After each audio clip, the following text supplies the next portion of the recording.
No ar, Brasil ODS, um programa que mostra, divulga e debate o terceiro setor, dando voz à solidariedade e construindo a cidadania.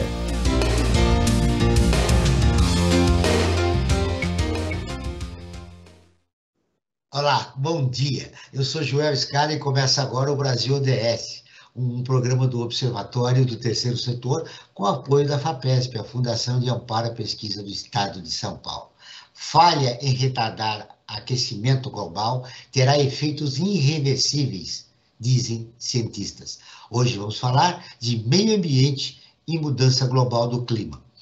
Participam a Fernanda Lime Silva, que foi pesquisadora pós-doutoranda no projeto Dados à Prova d'Água e atualmente está como pesquisadora no Centro de Estudos em Administração Pública e Governo da FGV, a Fundação Getúlio Vargas. O Ergon Gugler é mestrando em Administração Pública, ele foi representante da sociedade civil na primeira gestão da Comissão da Agenda 2030 da ONU aqui em São Paulo. Bom dia, Fernanda, seja muito bem-vinda ao nosso programa. Oi, Fernanda. Bom dia, Joel. É um prazer estar aqui hoje com vocês para conversar sobre cidades e ações climáticas, né? Bom dia, Ergon, seja novamente bem-vindo ao nosso programa. Bom dia, sempre um prazer, espero que a gente tenha uma ótima conversa aqui hoje, como sempre tem sido. A co-apresentação do programa é de Frank Valverde, que também trará os destaques do site do Observatório do Terceiro Setor. Você vai conferir as notícias do mundo, direto de Nova York, com Maíra Lopes, da Rádio ONU. Bom dia, Franklin. Bom dia, Joel, bom dia, Fernanda, bom dia, Ergon, e bom dia a você que está em sintonia aqui com o Brasil ODS na Rádio Brasil Atual. Bom, o destaque da semana, Franklin. Eu quero dar dois destaques. O primeiro destaque é sobre o programa de hoje, né? Nós vamos falar sobre os Objetivos do Desenvolvimento Sustentável, do número 13, que é a ação contra a mudança global do clima, né? Que trata especificamente sobre tomar medidas urgentes para combater a mudança do clima e seus impactos. E o ODS 15, que fala da vida terrestre, sobre proteger, recuperar e promover o uso sustentável dos ecossistemas terrestres, gerir de forma sustentável as florestas, combater a desertificação, deter e reverter a degradação da terra e deter a perda da biodiversidade. Alertando também que os Objetivos do Desenvolvimento Sustentável, os ODS, como são conhecidos, né, são parte da Agenda 2030 da ONU, por um pacto global, por um mundo mais justo e sustentável, Joel. É importante a gente sempre fazer esse, ao início dos programas do Brasil ODS, reiterar o que significa cada um desses ODS que nós abordamos no nosso programa. E o compromisso nosso, né, de divulgar. Perfeita, exatamente, um programa voltado exclusivamente para os ODS, né, que isso é importantíssimo, acho que isso é único no rádio brasileiro. E o destaque da semana, Joel, ainda continua repercutindo a visita do presidente Bolsonaro ao funeral da rainha Elizabeth II no Reino Unido, né? Que foi mais uma vez um exemplo do que um dirigente que não tem estatura para ser um estadista, né, no Brasil. Nós vimos mais uma vez o presidente Bolsonaro gastando dinheiro público para fazer campanha. Tá? Na Embaixada do Brasil em Londres, ele fez discursos contra a oposição, defendeu as bandeiras reacionárias que ele sempre defende aqui no Brasil, mas acho que a gente tem que colocar bastante claro, ele foi lá para representar o país, né, como dirigente, como presidente que é, né, representar o país no funeral da chefe de Estado do Reino Unido, né, Rainha Elizabeth. É isso que ele tinha que fazer, representar o Brasil, pura e simplesmente. No entanto, ele foi lá e aproveitou para fazer campanha política. Isso não é digno da altura de um estadista. Mais uma vez, o Brasil passou vergonha, Joel. Lamentável, Franklin. Fracasso em limitar o aquecimento do clima global poderá causar efeitos irreversíveis, eu disse no início do programa. Pesquisadores dizem que as políticas atuais colocam o mundo no rumo de quase 3% de aquecimento até o final do século. Acordo de Paris, firmado em 2015, só para lembrar, visa limitar o aquecimento da Terra em 1,5%, e nós estamos quase no 3%. Até 2030, o Acordo de Paris. Bom, vamos começar com você, Fernanda. O relatório Luz colocou luz a respeito do cumprimento da Agenda 2030 aqui no Brasil, mas nós vivemos um problema grave no mundo, né, no nosso planeta, não só no Brasil. Perfeito, Joel. Obrigado pelo convite para começar esse debate. Eu estou aqui como representante de um projeto de pesquisa financiado pela FAPESP que chama Dados à Prova d'Água, engajando atores na governança sustentável do uso de dados, e nesse projeto a gente trata especificamente de inundações. Então, o foco é entender como é que os dados são produzidos, como é que eles são usados para aprimorar a resiliência comunitária das cidades e das comunidades vulneráveis ao efeito da inundação. Acho que é importante mencionar que a ocorrência e a intensidade das inundações está aumentando significativamente, não só no Brasil, como no mundo todo. Então, existem várias estimativas, de novo, no Brasil e internacionalmente, que esses fenômenos estão se tornando cada vez mais comuns, mais intensos e têm causado mais prejuízos. E é nesse contexto que a nossa pesquisa se insere, tentando entender como é que os dados, então como é que atualmente a gente vive, né, na era dos big data, que o pessoal fala assim, existem muitos dados para tudo. Os dados são produzidos continuamente pelo uso, por exemplo, dos smartphones, pelos computadores. Então, o que a gente está tentando entender nessa pesquisa é um olhar para dados, mas não é um olhar como alguém de tecnologia da informação vê, né? Os dados binários, aquele 1, 0, aquela coisa muito quadrada. A gente está tentando entender os dados como eles são social e culturalmente construídos, e num olhar mais amplificado, assim, que o dado inclui, por exemplo, memórias de inundação. Então, a gente tem essa perspectiva ampliada. E a partir deles tentando construir novas políticas públicas? Exatamente. Então, a ideia é, a partir dos dados que já existem, que são dados governamentais, como é que a gente pode aprimorar, como a gente consegue disseminar esses dados para a população e como a gente consegue, junto com populações que moram em áreas vulneráveis e que já detêm muito conhecimento sobre esse fenômeno localmente, como é que a gente consegue produzir esses dados e fazer os dados circularem do governo para a população e da população para o governo. E com isso a gente consegue dialogar, obviamente, com o ODS 13, né, que é a ação contra a mudança global de clima, também com o ODS 15, porque a gente está falando de áreas que muitas vezes têm vulnerabilidades socioeconômicas e socioambientais por conta do uso da terra, por conta das mudanças também, né, na terra, e a gente também dialoga com o ODS 11, de cidades e comunidades sustentáveis. E ao longo da pesquisa, a pesquisa se encerrou recentemente, encerrou agora em junho de 2022. E nessa pesquisa a gente conseguiu, numa perspectiva dialógica, então envolvendo os atores governamentais, os atores comunitários e também os nossos parceiros de pesquisa, parceiros governamentais e de instituições acadêmicas, desenvolver uma série de ferramentas para propiciar um aprimoramento desse uso, circulação e geração de dados sobre inundações. E só para finalizar, acho que é interessante comentar que a gente trabalhou em São Paulo, na zona sul de São Paulo, na região de Emiboimirim, num bairro especificamente, né, uma região que tem muitas fragilidades socioambientais, porque é uma região que está perto da represa, tem muitas montanhas e tem muitas áreas de ocupação informal, então tem muita incidência de enchentes, desmoronamentos, etc. E trabalhamos também em Rio Branco, no Acre, que é uma cidade que tem muitos problemas com inundações, mas são tipos de inundações muito diferentes. Então a gente tinha o fenômeno variava muito, e o arranjo governamental e social para lidar com esses fenômenos também variava. Mas, ainda assim, a gente conseguiu descobrir uma série de semelhanças e promover esse engajamento dos diferentes atores com os dados sobre inundação. Ao longo do programa, nós vamos conversar sobre a tua pesquisa e que impacto ela poderá ter em políticas públicas futuras que deverão ser desenvolvidas aqui no nosso país. Eu quero agora ouvir o Ergon. Ergon, como nós vamos frear essa situação aqui? Não só aqui no Brasil, mas a partir do Brasil no mundo todo. Né? Tem um gráfico que eu acho muito grave e que sempre que eu tenho a oportunidade de dar alguma palestra, algo do tipo, eu mostro ele. Ele é um gráfico que mostra a variação de temperatura ao longo dos anos, das décadas, desde 1800 até a COP do ano passado.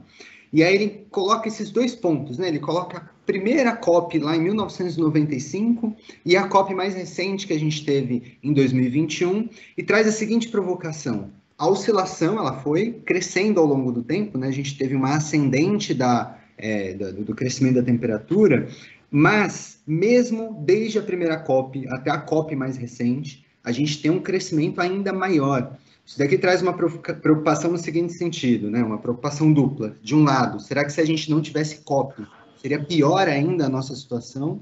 E de um outro lado, será que as COPs estão conseguindo realmente frear de alguma forma essa preocupação global que a gente tem com o clima? A Greta, né, que falou a frase famosa do blá blá blá na última COP, ela trouxe um pouco dessa provocação, né, de que a gente precisa efetivamente pensar ações de combate à crise climática, porque senão a gente assina protocolo, a gente assina referendo, a gente estabelece pacto internacional, mas efetivamente a gente não tem um compromisso, inclusive político, né, dos representantes que assumem como chefia de Estado, como presidente, enfim, os respectivos países, para de fato implementar isso que a gente chama de política pública, né? Porque a gente fica falando política pública, parece uma coisa abstrata, que está longe da gente, está num lugar meio etéreo, assim, né? Mas cada vez mais a gente tem entendido que política pública é algo que não é só do Estado, é algo que envolve a sociedade, a gente pode chamar de ação pública, é algo que envolve os demais setores, é algo que envolve não só o executivo, os demais poderes. Então eu trago essa provocação inicial para dizer que a situação ela é muito grave, não tem como a gente amenizar aqui dizendo, não, já temos aqui um norte estabelecido, comum. A Agenda 2030, os ODS, eles surgem como um caminho para a gente conseguir ter um rumo estabelecido, mas o que a gente precisa efetivamente é de um compromisso concreto. E compromisso em política pública, para jogar essa provocação aqui e já passar a bola, compromisso em política pública se traduz em orçamento definido, se traduz em meta estabelecida. Não existe a gente falar que vai combater o desmatamento se a gente não tem um orçamento específico destinado para isso enquanto programa de Estado, não só de governo. Porque senão entra um ministro que promove negacionismo climático, ambiental, e deixa de implementar porque não vai com a ideologia, com a visão de mundo dele, né? Então, é estabelecer mecanismos que sejam perenes, independente da visão daqueles que passem pelo caminho. Por exemplo, um mecanismo seria tornar a política pública e ações afirmativas não de governo, mas de Estado, que vai depender da opinião e da visão de ministros que chegam e passam 4 anos, depois vão e não tem nenhum compromisso, né, com aquilo que já está sendo feito.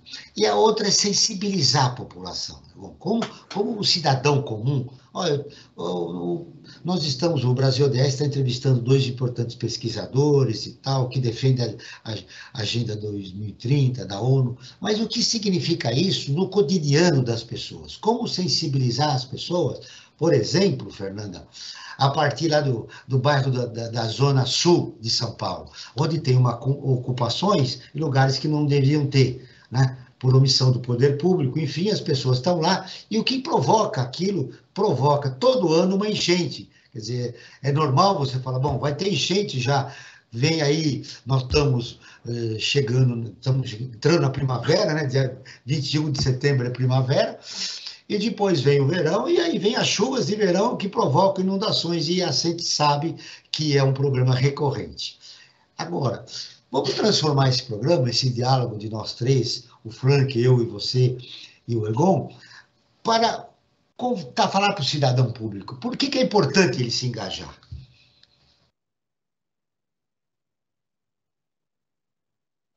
Perfeito, Joel. Olha, da nossa experiência, o que a gente notou é que as pessoas não têm a mudança climática não é um tema que está na agenda cotidiana, e as inundações também não eram.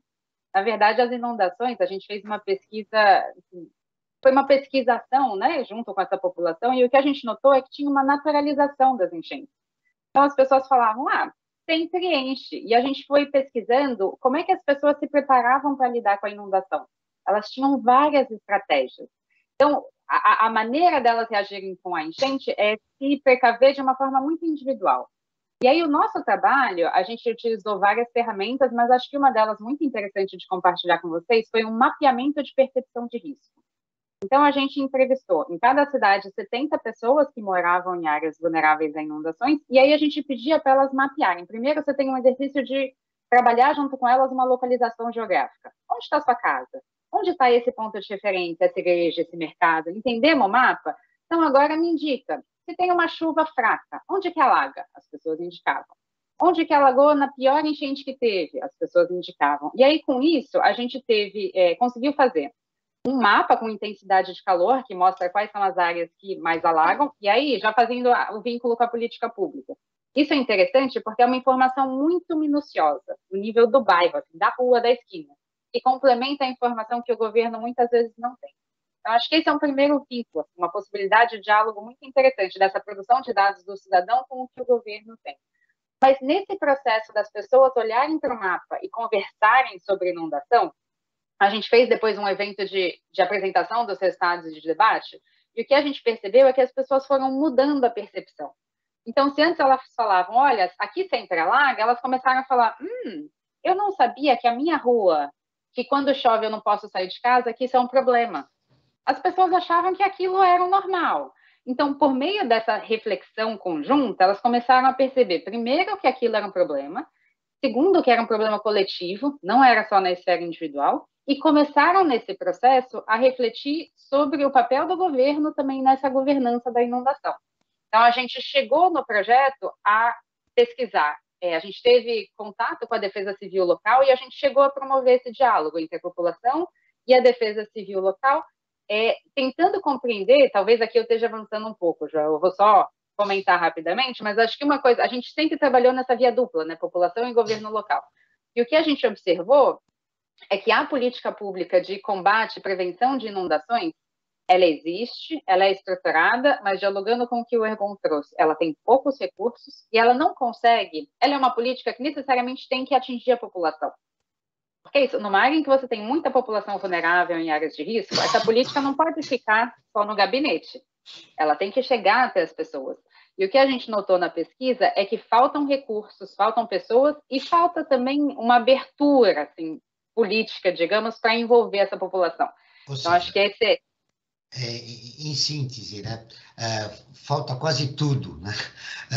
Para esse combate à eleição. Agora, eu quero ver o Ergon. Ele fez a provocação, mas eu volto com a pergunta. Políticas públicas, palavras dele, é uma coisa, olha, políticas públicas e tal. Mas vamos começar com a ação afirmativa. Que ações afirmativas a gente pode desenvolver para dialogar com o cidadão comum, explicar para ele que o clima, que a enchente, ou seja, que a preservação do meio ambiente é fundamental para a qualidade de vida dele?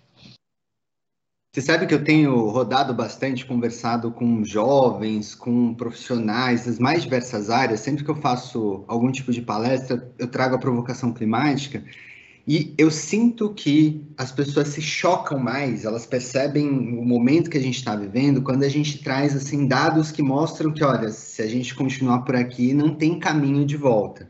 Tem alguns números que eu geralmente falo que dão esse despertar nas pessoas. O primeiro, a gente tem alguns estudos, é claro que estudos que apontam um ano exato, com um indicador exato, a gente corre o risco de cair em futurologia, mas eles seguem uma tendência que objetivamente está apontando algo, mas estudos apontam que até 2050 a gente não vai ter alimento para a população global. E não é faltar comida no mercado, é não ter o que plantar, por causa de toda a mudança climática.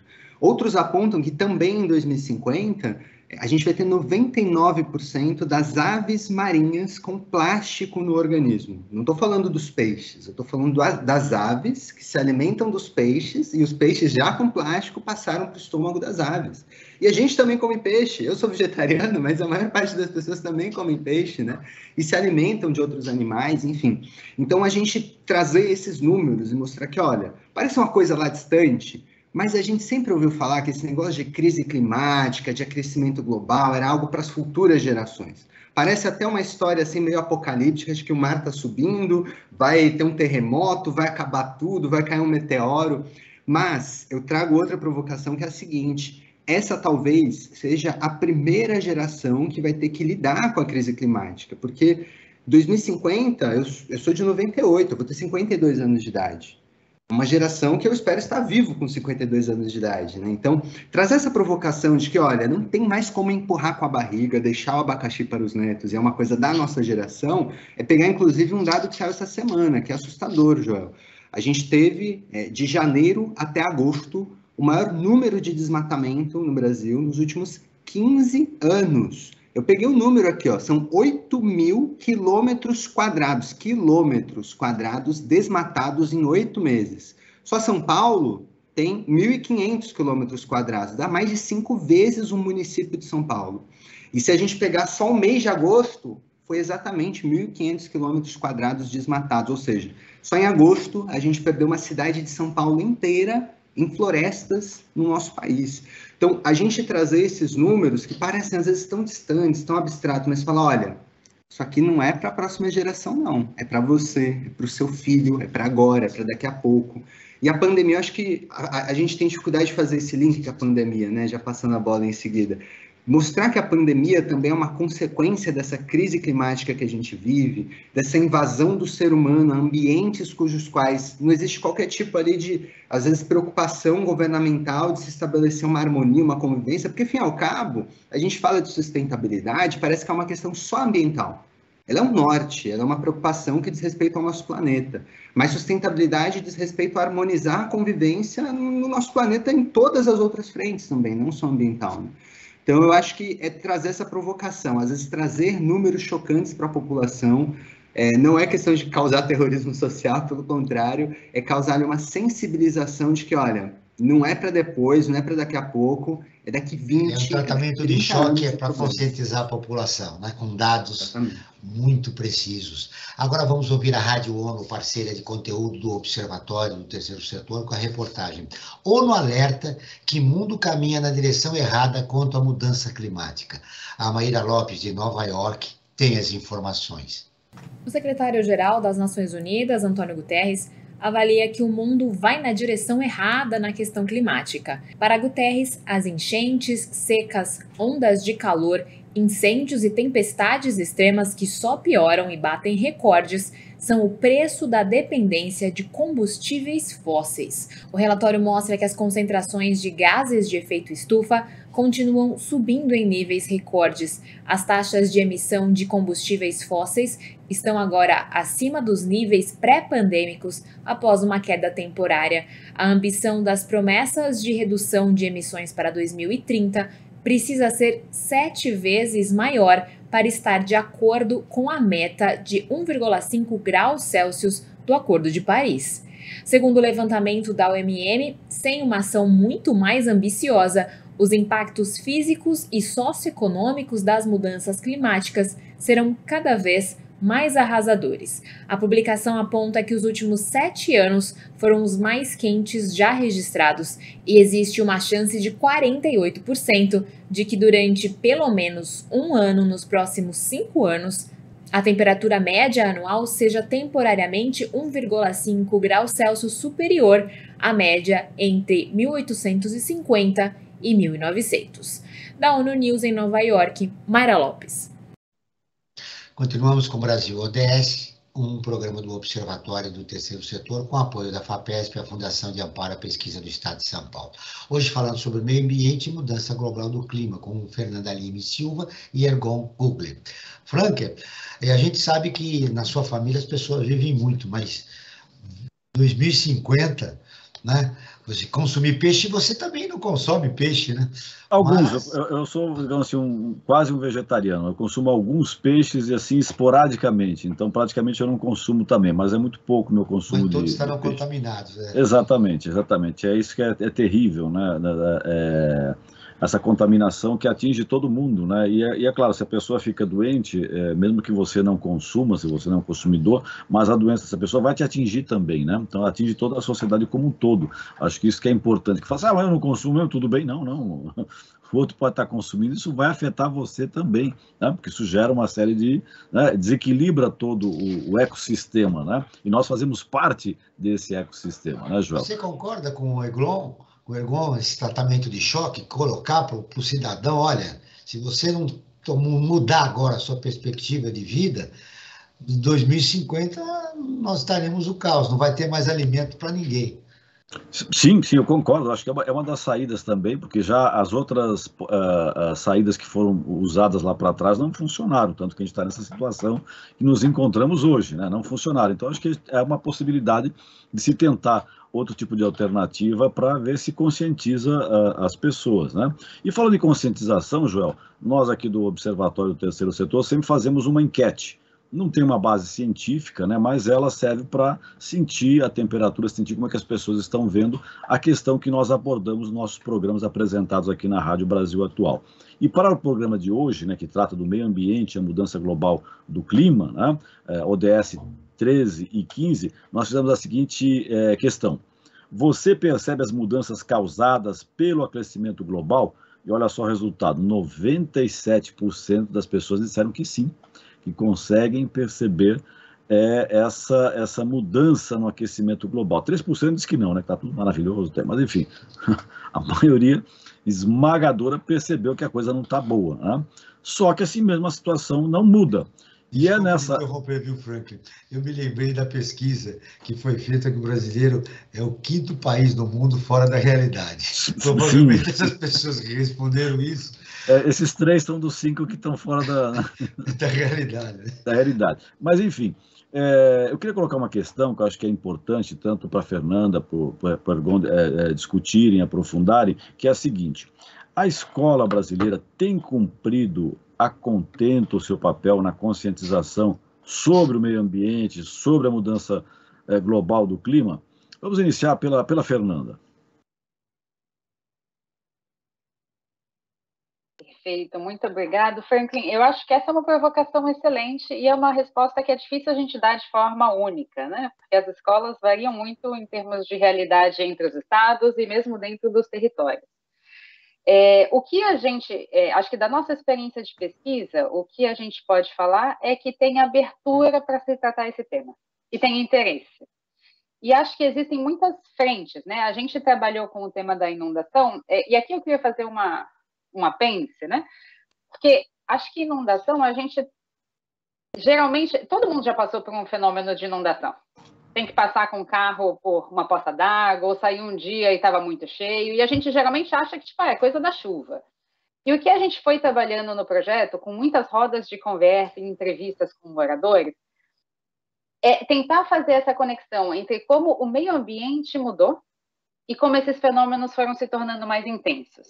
E aqui, acho que pegando já o gancho também da Amazônia, a gente trabalhar no Acre, acho que teve um ganho muito importante, porque o Acre tem uma relação direta com o desmatamento, e lá, os antigos, as pessoas mais velhas com quem a gente conversou, eles descreviam muito bem todas as mudanças e o impacto no rio. Lá, a inundação é causada pelo aumento da água do rio, não tanto uma enxurrada rápida, né, como acontece em São Paulo. E eles contam como é que o rio antes ele era mais profundo, tinha mata, e como é que todo o desmatamento ao longo do rio, do trajeto do rio como um todo, foi fazendo com que o rio ficasse menos profundo, mais assoreado, mais sujo, porque você também tem muito mais emissão de esgoto na água, e isso muda a relação das pessoas com o rio, muda também como o rio interage com a cidade, você tem uma elevação assim contínua ao longo dos anos do nível das enchentes e da intensidade. Então, acho que isso, só para a gente, às vezes acho que a inundação está muito longe dessa discussão de mudança climática, mas o que a gente foi trabalhando na pesquisa justamente foi aproximar esse debate de mudança climática de como que ele se dá no cotidiano das pessoas, tendo a inundação e os rios, né, como ponto de partida. E acho que, no geral, as pessoas foram entendendo essa relação, que às vezes parece longe, daqui de São Paulo, o pessoal fala, nossa, mas... No caso de São Paulo, que São Paulo é uma coisa que poderia se chamar, né? Poderia. A Veneza, da Avenida Brasileira, chama o Recife, poderia ser São Paulo, né? Só que os nossos rios todos foram soterrados. Canalizados, né? Exatamente. E na Zona Sul, onde a gente trabalha, tem muitos rios que não são canalizados, mas que são esses rios que muitas vezes tem casa em cima, que são os que alagam. E as pessoas querem canalização. Então, a gente também começou a fazer essa provocação de, será que canalização é a saída? Será que a saída não seria ter uma outra relação com o rio? E acho que a gente trabalhou com escolas públicas, principalmente ensino médio, nas 2 cidades. A gente trabalhou com um exercício dos alunos entrevistarem pessoas que já tiveram histórias de inundação, que a gente chamou de memórias de inundação. E essa foi uma atividade muito interessante, porque muitas vezes os jovens não sabem das experiências que os pais, os avós, os tios tiveram com inundação. Então, acho que isso foi, para a gente, foi um momento muito raro, porque eles entrevistavam as pessoas e depois traziam para a sala de aula. Então, acho que foi um momento deles entenderem, numa perspectiva mais ampliada, as histórias locais, deles conhecerem sua própria... o legado, as experiências daquela comunidade com o tema, porque inundação é um tema que as pessoas não tendem a falar. Geralmente traz muita dor, traz perda, então as pessoas não falam. Então, foi um momento deles resgatarem essa história.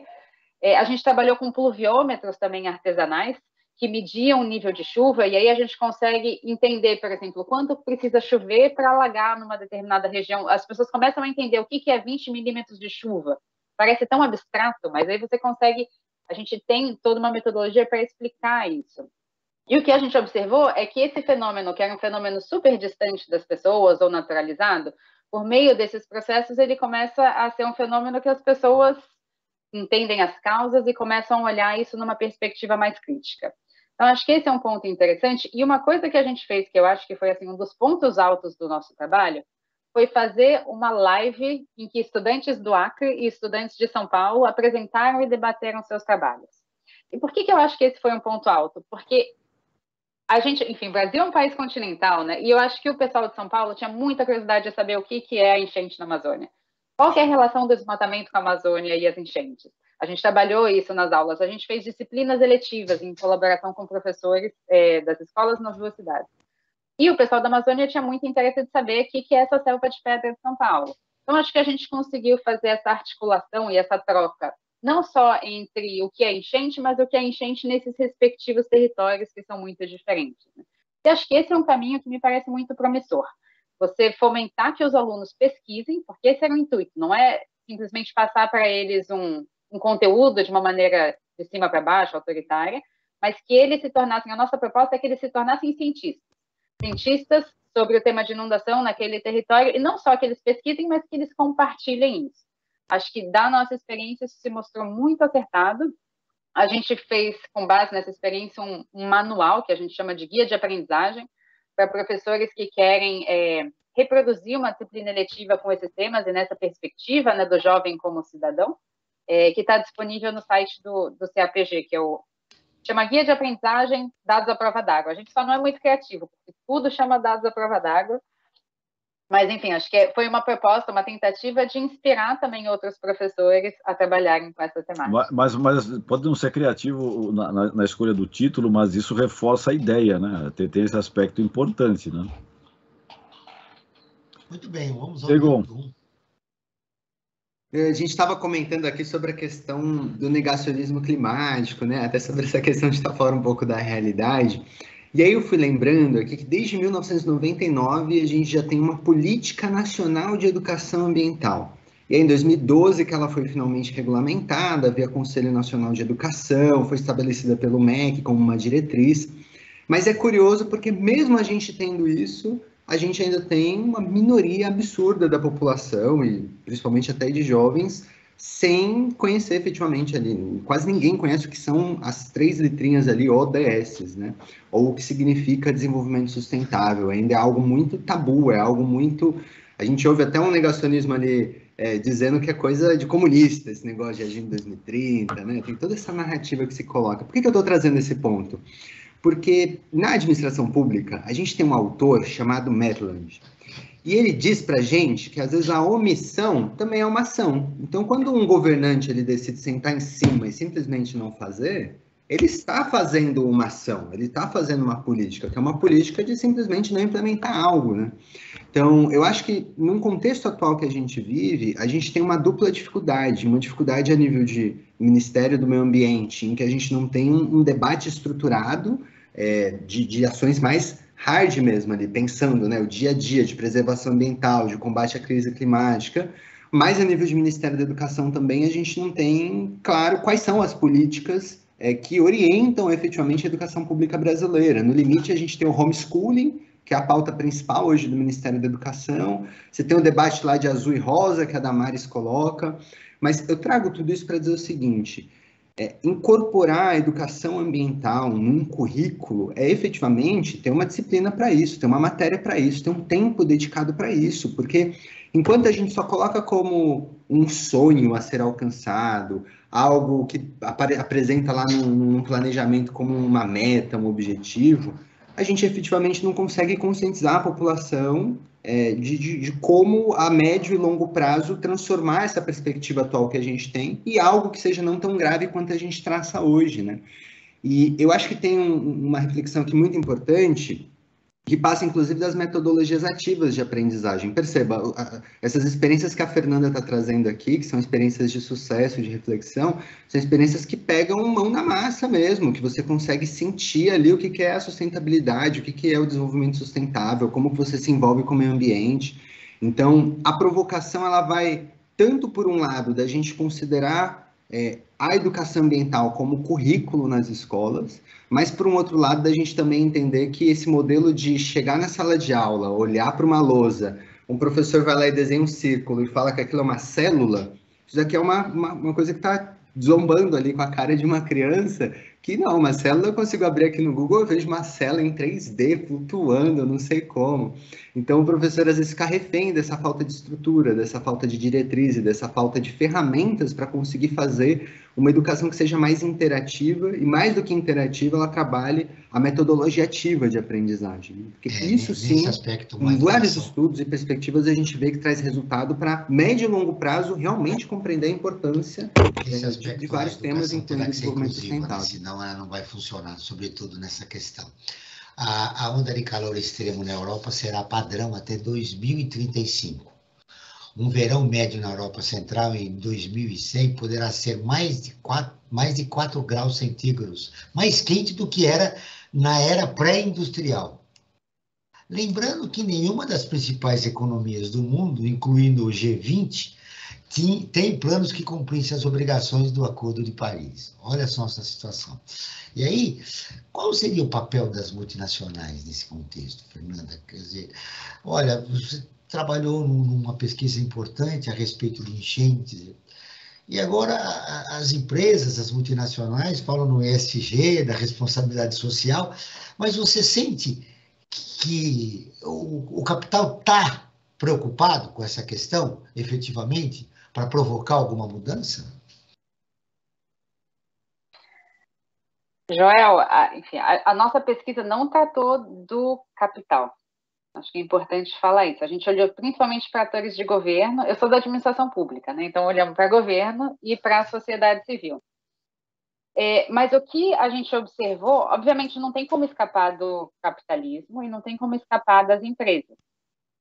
E o que a gente observou é que as empresas estão muito pouco engajadas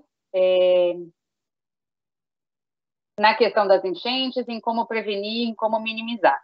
Então, eu posso te dar um exemplo muito concreto. A gente tem um relato, as nossas atividades de memórias de inundação viraram uma série no YouTube, que tem vários mini documentários, que são as memórias de inundações de pessoas do Acre e de São Paulo. E uma das pessoas de São Paulo conta uma história que ele morava numa rua que tinha um córrego e aí tinha uma garagem de ônibus. E essa garagem de ônibus, eles meio que bloquearam, canalizaram parte do canal, e teve um conjunto habitacional que foi construído próximo, que é um conjunto habitacional não de baixa renda, assim, mas de média renda.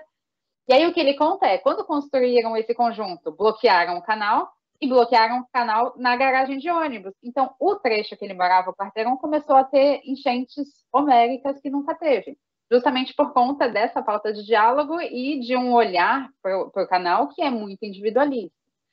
E aí, o que eles fizeram foi ter uma articulação local para acionar atores políticos, foram até o Ministério Público, enfim, começaram a acionar e conseguiram enfim, mobilizar uma verba para canalizar aquela parte muito pequena do córrego. Mas essa empresa de ônibus, por exemplo, que eu estou tomando como uma metáfora, né, para o capital, em nenhum momento dialogou com ele. Eu acho que esse caso expressa bem a dificuldade de você ter um diálogo entre quem está trabalhando com fins lucrativos e a população, por exemplo, que mora na proximidade, ou as autoridades governamentais, né? Que, enfim, de novo, assim, acho que nesse caso de proteção e defesa civil, a gente sabe que é uma política que não é privilegiada no âmbito governamental, tem poucos recursos, tem pouco orçamento, e muitas vezes você tem profissionais super engajados e super dedicados, mas que sozinhos, por mais éticos envolvidos que eles também não conseguem fazer toda essa articulação. Eu estou falando de um quarteirãozinho, imagina isso na escala da cidade de São Paulo. Na assim, escala do país todo, né? Seria muito, uma proporção muito maior. Nós passamos mais da metade do nosso programa, nós continuamos com o Brasil ODS, um programa do Observatório do Terceiro Setor, com apoio da FAPESP, a Fundação de Amparo à Pesquisa do Estado de São Paulo. Antes de ouvir o Ergon, Frank, eu quero ouvir você. Nós estamos falando hoje no nosso programa de meio ambiente e mudança global do clima com a Fernanda Lima e Silvio Ergon Grubler. Mas você tem informações importantes, né, sobre quem está interessado em ouvir sobre projetos sociais, causas sociais e direitos humanos, Frank.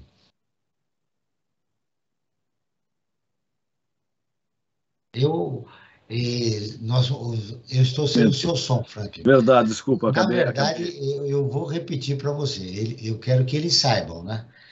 Eu gostaria que você contasse isso. Perfeito. Na verdade, agora sim, né? Agora estamos conectados. A minha sugestão é que todos e todas sigam o Observatório do Terceiro Setor nas suas redes sociais e acompanhem as informações no Brasil e do mundo. No Instagram, @Observatório 3 Setor, no facebook.com/Observatório 3 Setor. Nos dois casos, o 3 em numeral.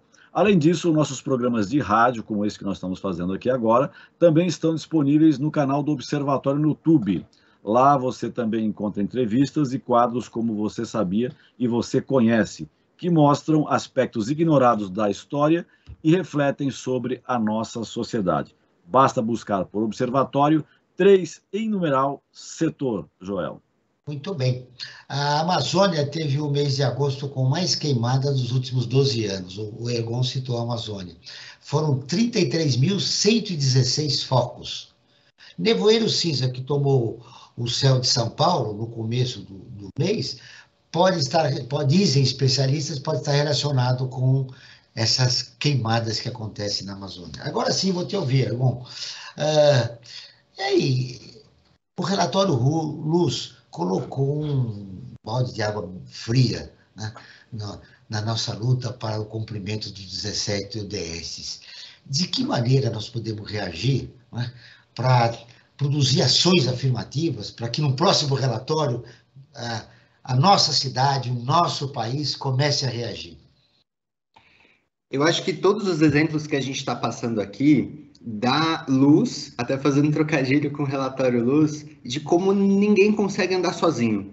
A gente falou da educação, a gente falou da preservação ambiental, a gente falou do desmatamento, e tudo isso, a gente pode fazer uma série de ações individuais. A gente pode, na nossa casa, ter uma horta orgânica, a gente pode fazer um projeto, por exemplo, de impacto local em que a gente está contribuindo com a formação ali de crianças. Eu mesmo rodo alguns lugares, dando palestras, buscando conscientizar no microespaço que eu estou inserido ali, mas tudo isso evidencia que, além dessa ação individual, que é muito importante também, a gente precisa de ação pública, a gente precisa de políticas públicas, a gente precisa dessa atuação enquanto uma plataforma de sustentabilidade. Então, o Sistema Nacional de Meio Ambiente que a gente tem, que não atua como um Sistema Nacional de Meio Ambiente, criado aos moldes, inclusive, da ditadura militar, a gente precisa ter um debate sério. Assim.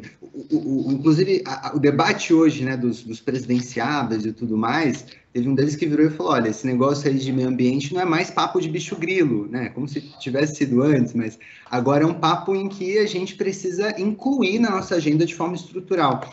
Então, eu acho que a gente está num momento, não só falo das eleições em específico, mas eu digo num momento de debate político nacional, de contexto em que a gente está colocando seriedade no debate do desenvolvimento sustentável, para entender que a ação individual é muito importante, mas a gente precisa traduzir isso em cobrança e pressão para que a União, os estados e os municípios tenham ações práticas ali implementadas. Então, além de você fazer um projeto social na sociedade, vocês que nos escutam, é cobrar o seu município, qual é a sua plataforma aqui para conseguir combater o avanço da crise climática. A União tem o seu papel, o estado tem o seu papel, mas o município também tem o seu papel.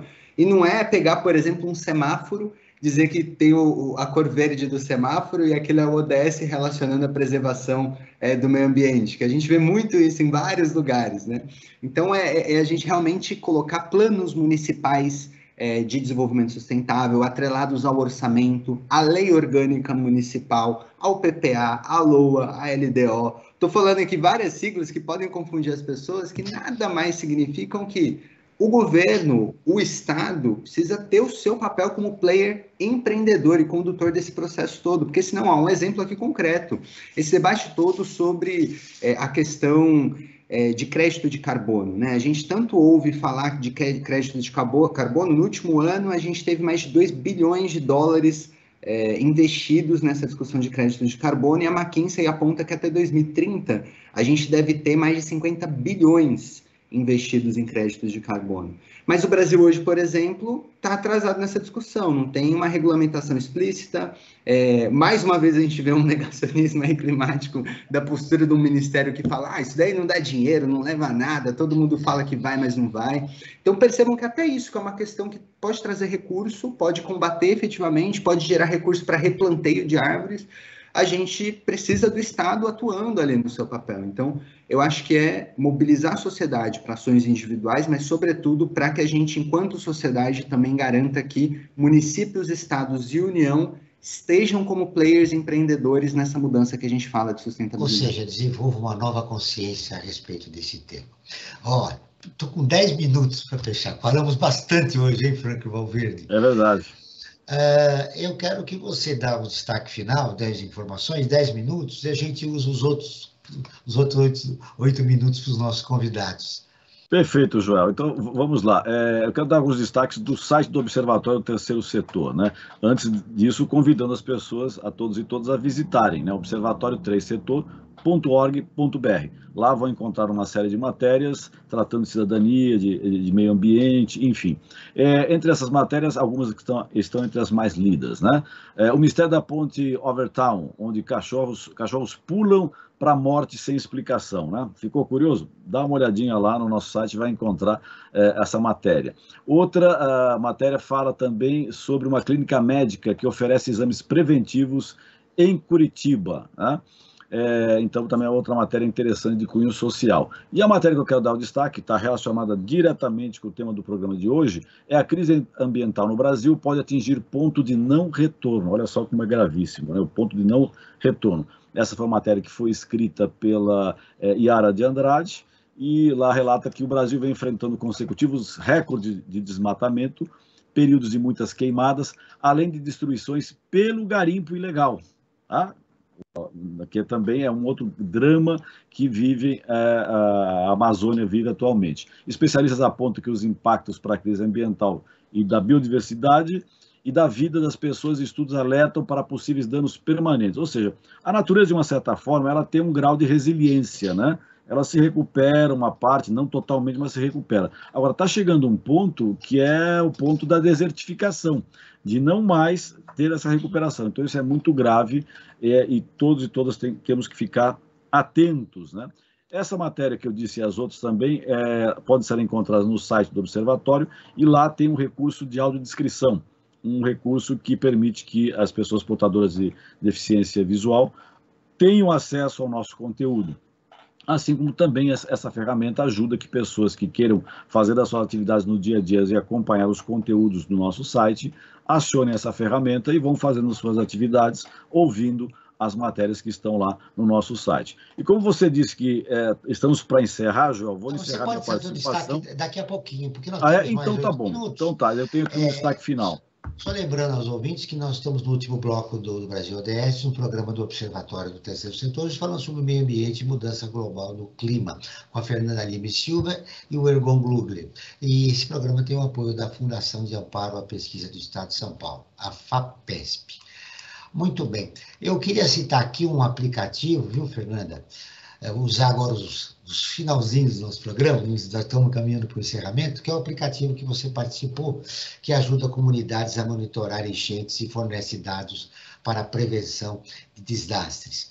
Alunos de escolas públicas passam por um treinamento para verificar diariamente a quantidade de chuvas medidas por pluviômetros artesanais e inserir os números no aplicativo. Olha que interessante. Moradores de bairros vulneráveis a inundações podem não apenas se informar com antecedência, mas também contribuir com os órgãos públicos.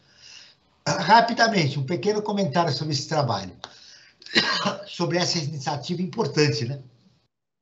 Perfeito, Joel. Acho que o mais importante é falar que o aplicativo, que também se chama Dados à Prova d'Água, está disponível no Play Store. Qualquer pessoa pode baixar e as pessoas conseguem ter acesso aos dados de governo sobre, por exemplo, nível de chuva, previsão de chuva, etc., o nível do rio, e as pessoas também conseguem elas mesmas produzir dados. Então, produzir dados sobre qual que é o nível do rio, quais foram os pontos que alagaram, mandar fotos de alagações, etc. E a ideia desse aplicativo, como eu falei, é justamente promover a circulação dos dados entre atores governamentais e cidadãos. E só queria mencionar que esse aplicativo ele foi produzido, a coordenação dele foi de uma outra pesquisadora que chama Lívia de Grossi, com apoio de mais uma equipe, enfim, brasileira, da Inglaterra e Alemanha. E eu queria só mencionar uma última coisinha, João, que a gente produziu no âmbito da pesquisa um artigo que foi publicado no ano passado numa revista internacional que chama Current Opinion in Environmental Sustainability. E acho que uma coisa que é interessante é porque a gente analisa qual que é o papel de dados para a gente fomentar transformações na direção de sustentabilidade. E o que a gente está argumentando lá é que tem um papel muito tradicional, tipo, o dado vai ajudar os tomadores de decisão a tomar uma decisão mais racional, mais acertada, etc. E o que a gente observou é que o dado ele tem muitas outras funções. Inclusive, se a gente quer aumentar a conscientização das pessoas, você tem funções, por exemplo, poéticas, emocionais. Acho que é importante a gente ampliar o diálogo nesse sentido, porque o dado ele é uma coisa bruta, mas o que a gente está trabalhando é que ele é mais do que isso. Ele pode ser um instrumento também para fomentar diálogos, criar novas pontes e ampliar uma conscientização mais crítica. E, obviamente, né, fomentar também uma praxis. Provocar o exercício de humanidade é fundamental. Pessoas mais felizes se tornam mais conscientes a respeito, não só do meio ambiente, mas da sociedade em geral. Seu último destaque, Franklin, agora sim. Perfeito. O Ergon citou uma frase de deixar para os netos e tudo mais. Isso me fez lembrar de uma música do Manu Chao, cantor hispano-francês, né? A música chama-se Mentira. E lá diz, no determinado momento da música, diz assim: é mais fácil empurrar com a barriga e deixar abacaxi para os netos. Isso faz o quê? Mais de 25 anos. O abacaxi já está na nossa mão dos netos e dos filhos. Então, acho que não dá mais para empurrar para ninguém. Nós temos que descascar esse abacaxi e resolver essa situação, porque ela atinge a todos e todas, Joel. E construir um novo momento para o meio ambiente, não só no Brasil. Seu destaque final, Ergon, agradecendo novamente, prazer em vê-lo. O que mais importante você gostaria de deixar registrado? Rapidamente. Mais importante é complementar a música do Manu Chao, porque a expectativa era exatamente essa, e o Manu Chao complementa: enquanto o mundo continua parolando, o termômetro e a água vão subir. Exatamente. Vamos deixar a paralisação, né? E vamos assumir uma outra atitude. Seu destaque final, Fernanda Lima Silva.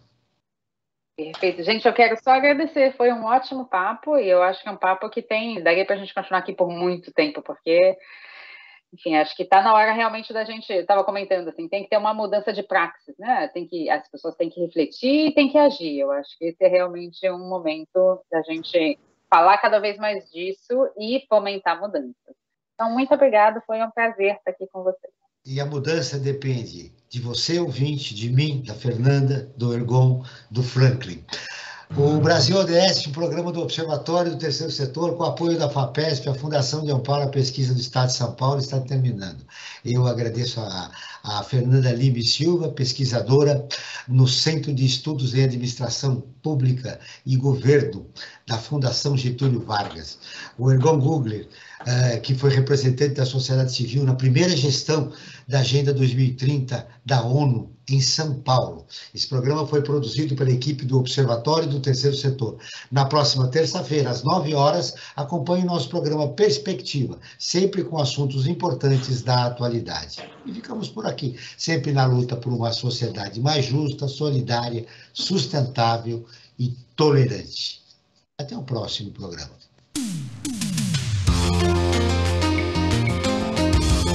Você acabou de ouvir Brasil ODS, um programa do Observatório do Terceiro Setor.